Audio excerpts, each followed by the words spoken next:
de fato. Bom dia, pessoal, novamente. Bom dia, Itabuna. Eu estava falando há pouco aqui que Itabuna é meu berço. E aí, nesses dias que antecedem a audiência, que onde eu vou ser ouvido pela primeira vez depois de 13 anos, eu voltei a Itabuna, que eu queria repor as energias, estar perto da família e perto dos amigos. E aí eu trouxe também um pouquinho desse meu caso para as pessoas de Itabuna, para os meus amigos que me conhecem, as pessoas ainda que se lembram da minha passagem por Itabuna, apesar de eu nunca ter deixado de sair daqui, para que, apesar de 13 anos ter se passado, é uma dor que dói muito ainda, sabe? Na realidade, você ser rebaixado, né? Não é que seria rebaixado, porque eu acho que negro não merece ser desse título. Aliás, né, eu sempre ensaiei que um dia, quando eu fosse contar meu caso, eu ia dizer assim, que preto não é igual ao caminhão de japonês. Todo mundo fala que o caminhão japonês é todo mundo igual, mas não é. Assim como existem os pretos bandidos, existem os pretos que têm uma história de trabalho, de luta, de conquista, e essa é a história de Marcos Costa, o Marcão da Prefeitura de Itabuna. Eu trabalhei durante 12 anos na Prefeitura de Itabuna. Essa minha história com paisagismo e jardinagem começou aqui. Aqui, a Prefeitura de Itabuna foi que despertou em mim esse talento, né? Eu venho desde o Baldo, né? O Baldo foi um dos grandes nomes da política da cidade de Itabuna, um cara que tinha uma ideia a respeito de futuro, de sociedade, né? E aí, essa necessidade de ter áreas jardinadas bonitas começou lá. Aí depois passei por diversos prefeitos, foram 12 anos, né? Até chegar ao mais nível grau que eu podia alcançar como um funcionário contratado, que era chefe de divisão. E eu passei a gestão toda de Geraldo Simões, a primeira gestão, sendo o chefe da divisão de Parques e Jardins. E assim, às vezes eu passo pelas ruas de Itabuna e fico olhando aquela árvore, foi eu que plantei, aquilo ali foi eu que plantei. Passo pela avenida a Princesa Isabel, vejo ainda os ipês que eu, mas o Alex, que hoje é meu patrão lá em Salvador, nós plantamos, nós desenvolvemos diversos trabalhos nessa área. Tá? Vamos comprar planta, vamos fazer planta.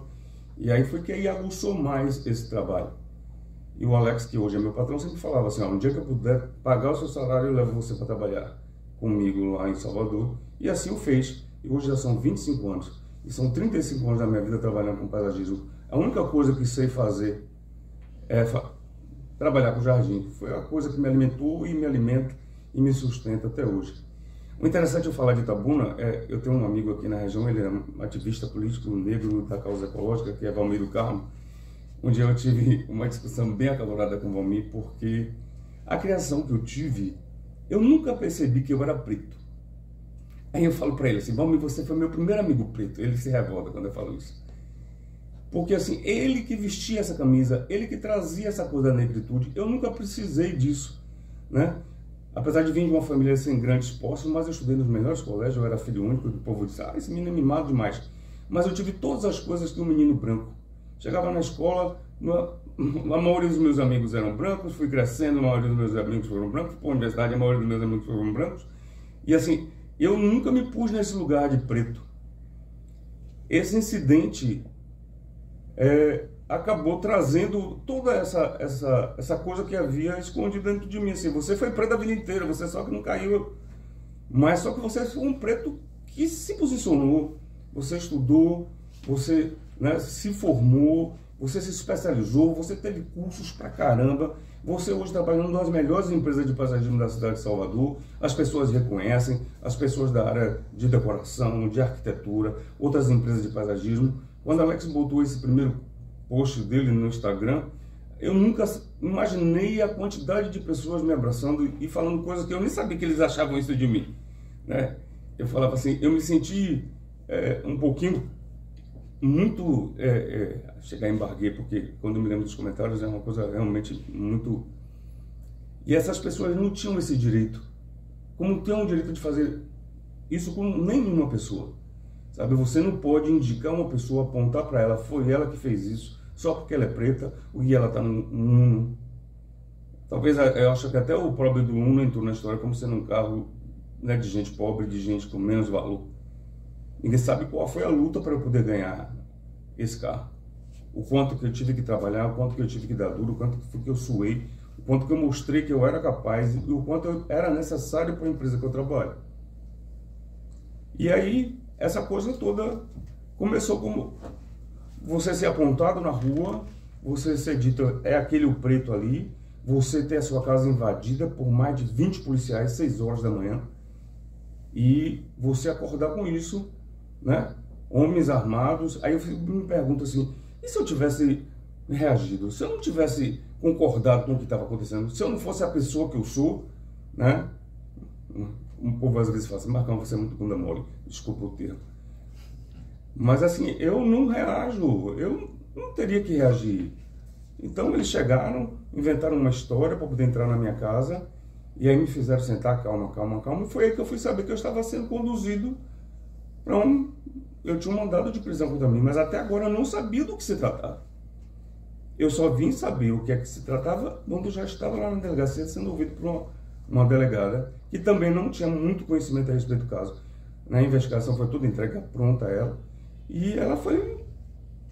E eu passei o dia todo, e nesse dia eu passei por mais esse vexame de ficar numa gaiola, preso, sabe? E é uma das sensações que eu não desejo a ninguém.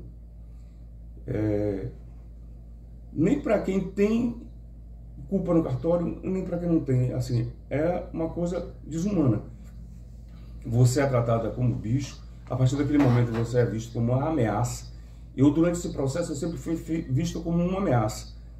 Nunca fui posto frente a frente com quem me acusou, não sei quem é a pessoa que me acusou, porque essa pessoa ficou traumatizada. Mas o trauma que eles colocaram na minha vida durante 13 anos, eles não têm consciência disso. Do que é uma pessoa que é Marcos Costa, o Marcão de Itabuna, o Marcão da Prefeitura de Itabuna, o Marcão da Terra Verde, o Marcão dos amigos dele, o Marcão da causa animal, que adoro cachorro, me dedico muito a essa questão de ter meus bichos, de cuidar dos meus bichos. Essa pessoa não sabe. E aí a sua história não vale nada do que tu fez a vida toda, sabe? Aí eu voltei para Itabuna agora, eu vou ter uma audiência onde vou ser ouvido pela primeira vez, agora, depois de 13 anos, vou ter uma audiência que vai acontecer agora no dia 11 de junho, lá em Salvador, onde eu espero ter essa oportunidade de contar a minha história. Né, de que as pessoas saibam, que a juíza que vai me ouvir saiba, que a promotoria saiba quem é Marcos Costa. Marcos Costa não é um maluco que você contar para qualquer pessoa que me conhece.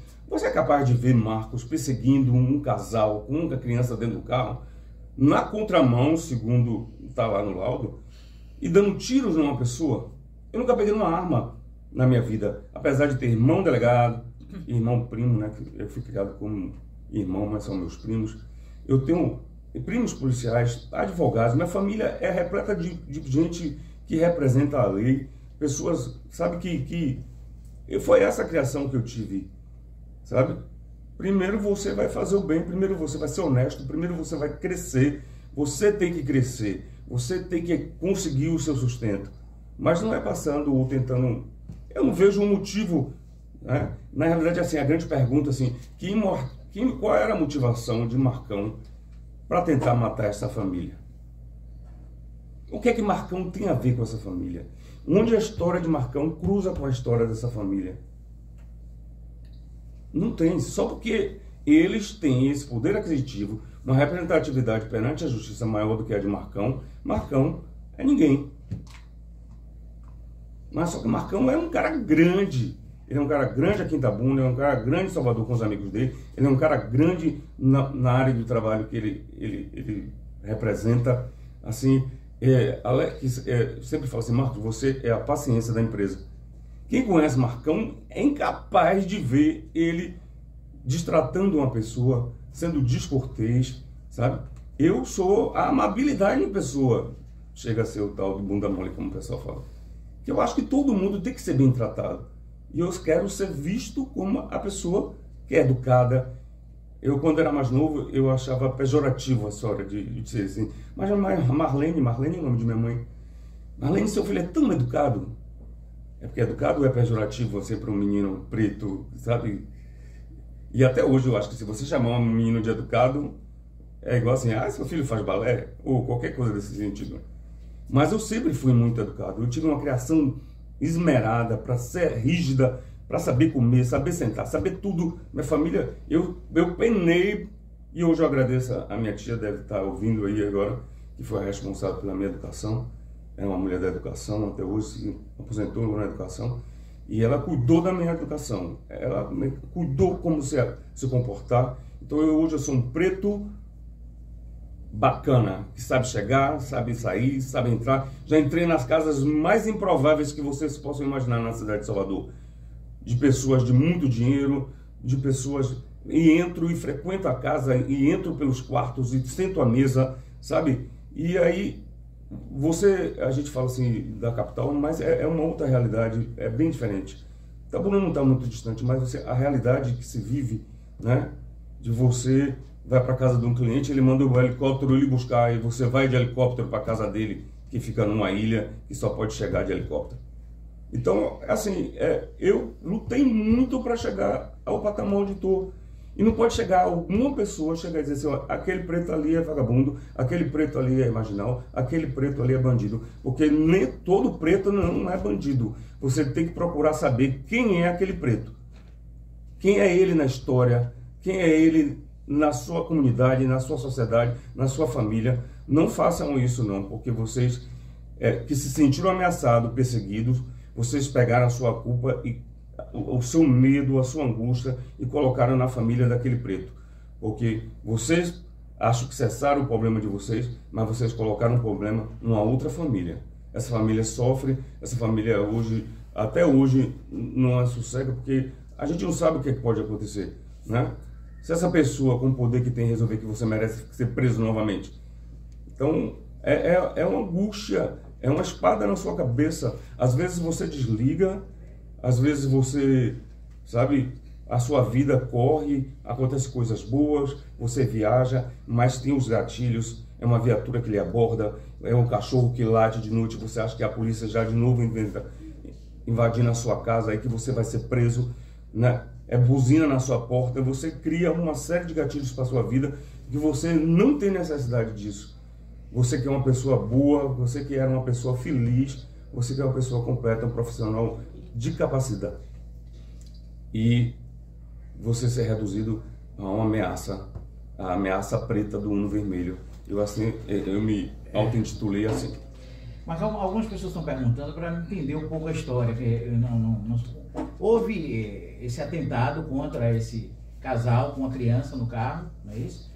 E algum tempo depois a mulher desse casal viu você em um Uno, no seu Uno, você ganhou com seu suor, com seu trabalho, viu você nesse Uno, achou que você era a pessoa que tinha atirado. Imagina, no tiroteio ela conseguiu identificar a pessoa. E esse fato aconteceu já à noitinha, se não me engano, de 18 para 19 horas, na saída, numa das áreas mais complicadas da saída de Salvador, que é a saída de um shopping center, na véspera do Dia das Mães, um movimento, imagine. E aí, segundo a descrição do fato, diz que esse carro vinha na contramão, quase que impossível de se trafegar na contramão e disparando ameaças, xingamentos e tiros contra esse carro. Sim. Qualquer pessoa que se disponibilizar a ler o meu processo, né, você vai ver uma série de coisas que... Absurdo. Mandar um abraço aqui para o Valmir do Carmo, essa figura... Oi, amigo, se você estiver ouvindo... Smilde, cara. Tem gente que pensa que é gente, né? Ele fala. Isso.